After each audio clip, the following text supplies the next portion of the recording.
Informasi yang sampai ke saya, BPJS itu bukan asuransi murni swasta, sehingga BPJS ini termasuk bagian dari pemerintah. Karena tertuang di situ, untung ruginya BPJS nanti akan ditanggung oleh pemerintah. Ketika BPJS rugi, pemerintah juga ikut pusing, ya tidak? Sehingga BPJS ini tidak murni asuransi, tetapi dia adalah bagian dari pemerintah. Fakta selanjutnya yang sampai ke saya, BPJS ada 3 golongan. Golongan pertama, golongan tidak mampu. Dia tinggal menyerahkan kartu keluarga dan surat keterangan tidak mampu dari RT dan RW, dia mendapatkan pelayanan BPJS gratis tanpa membayar iuran bulanan. Kelompok yang pertama. Kelompok yang kedua adalah aparatur negara, PNS, Polri, TNI, dan anggota-anggota yang pemerintah lainnya. Yang kalau seperti ini, hakikatnya adalah dia membayar tidak? Sebenarnya membayar, tetapi hakikatnya tidak membayar kan? Gaji pemerintah kemudian langsung dipotong. Yang ngasih pemerintah balik ke pemerintah lagi. Ya tidak membayar. Wallahu ta'ala alam, 2 kelompok pertama ini yang lebih dekat adalah tidak termasuk asuransi. 2 kelompok pertama. Karena kelompok pertama adalah subsidi dari pemerintah, tidak bayar premi. Kelompok kedua, dia juga tidak bayar premi hakikatnya. Dan kalau kita lihat sejarahnya, ini kan langsung dari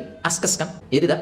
Askes PNS apa dan ada askesnya ya? Ya, otomatis langsung. Itu jaminan pemerintah bagi pegawai negerinya. Sehingga kelompok 1, kelompok 2 ini BPJS-nya boleh. Wallahu ta'ala alam. Kelompok ketiga inilah kelompok yang dia harus membayar premi. Dan di sini pun ada ikhtilaf, istilahnya ada perbedaan sisi pandang karena BPJS pemerintah ini tidak murni BPJS, tidak mencari keuntungan, tetapi melainkan adalah program pemerintah. Ini pun bukan, yang ketiga ini bukanlah hal yang diharamkan. Yang ketiga, tidak haram karena merupakan subsidi dari pemerintah. Akan tetapi saya mendapat berita yang ketiga ini ada dendanya. Inilah yang menjadi masalah. Kullu qardin jarra naf'an fahuwa riba, menjadi masalah. Tapi katanya mau sempat dihapuskan dan sebagainya. Nah, inilah yang perlu dicari informasinya fikul waqi'nya. Seperti itu. Jadi ini BPJS gambarannya yang sampai ke saya. Jadi nanti kalau mungkin kita perlu tanya-tanya lagi bagaimana perkembangan kebijakan BPJS terbaru dan sebagainya. Ini perlu kita cari-cari. Kemudian kalau ada wacana diwajibkan oleh pemerintah, selesai perkara sudah. Kalau tidak ikut BPJS, susah ngurus SIM, susah untuk ngurus akte, susah untuk ngurus surat nikah. Ini yang paling berat. Nah, katanya begitu, kalau sudah diwajibkan lebih ringan perkaranya, sudah ikut saja, selebihnya urusan pemerintah dengan Allah Subhanahu wa taala. Lebih mudah perkaranya.